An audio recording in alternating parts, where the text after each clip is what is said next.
भी ऑब्लिगेशन लेने का ही नहीं। किसी के अंडर में कोई बुद्धिमान व्यक्ति जब जब आता है तब तब वो अपनी चेतना, अपनी प्रभा नहीं दिखा पाता है।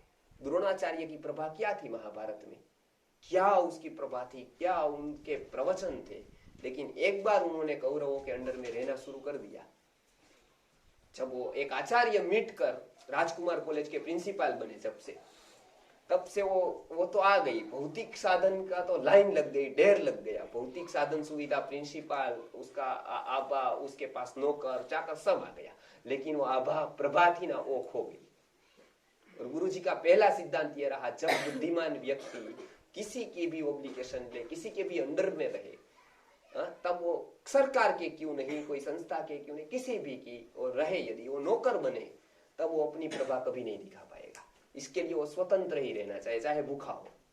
और ये सिद्धांत के रीत से यहाँ आचार्य जो एक परंपरा रही, उसमें ये गुरुजी का प्रथम निर्णय रहा कि यहाँ का व्यक्ति स्वतंत्र रहेगा आर्थिक रूप से, अपनी जरूरियातों के हिसाब से, उसके हिसाब से। किसी का भी वो ऋणी नहीं है आर्थिक रूप से, या किसी का भी ऐसा वो नहीं है कि उसी का वो मान, वो शास्त्र सिद्धांत को मानेगा, तभी वो कुछ दिखा पाएगा, तभी वो दे पाएगा।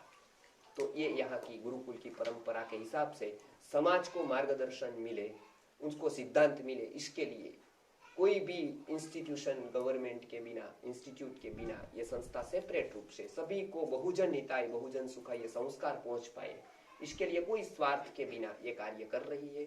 गुरुजी ने जो सिद्धांत दिए हैं उसको हम जमीनी स्तर पर कैसे लाना है, उसको प्राज्ञ व्यक्ति के परामर्श से, उसके विचार विमर्श से हम आगे ले जा रहे हैं। बहुत लोग आज ऐसे हैं जो हमारे 50 केंद्र से लेकर 15-20 केंद्र चला रहे हैं, उसी के ऊपर कर रहे हैं, जो गुरुजी का सबसे महत्वपूर्ण विषय है। गुरुजी ने तो उस समय बोल दिया था, कह दिया था कि यदि समस्या का समाधान करना है तो गर्भ विज्ञान और सुवर्ण प्राशन ये दो ऐसे हैं कि जो मनुष्य के स्वास्थ्य का निर्माण कर देंगे, और कोई हॉस्पिटल नहीं कर पाएगी। 5 स्टार हॉस्पिटल से वो नहीं होगा, वो हमको ही वो चलाना पड़ेगा, उसके लिए हमको पे करना पड़ेगा, समाज को चलानी पड़ेगी। वो समस्या का समाधान नहीं है। इसके लिए जितना हॉस्पिटल बढ़ती जाएगी वो निशानी है, समाज रोगी है उसकी, वो स्वास्थ्य की निशानी नहीं है।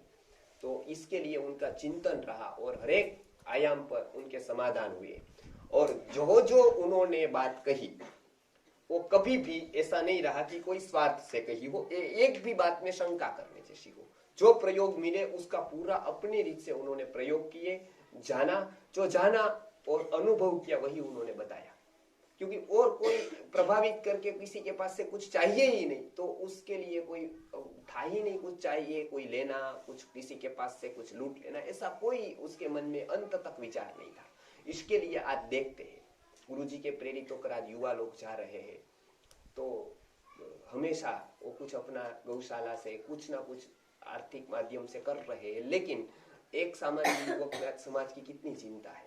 आज एक सामान्य व्यक्ति गांव में रह रहा है, आदिवासी, जो अभी पिछली बार आए थे नासिक से, 10 व्यक्तियों का बिच्छू उतार देते हैं। हमारे शिविर करने के बाद उसने एक शिविर में 10 व्यक्ति का बिच्छू उतार दिया। हमको फोन किया कि 10 बिच्छू उतार दिया, कुछ लेना नहीं, जो भी दे वो स्वीकार करना है, कुछ लेना। अब ऐसा एक डॉक्टर करेगा सामान्यता से, एक जिसने 3 पीढ़ी का कमा लिया है, उसको कभी विचार आता है कि मैं समाज के लिए कुछ करूं?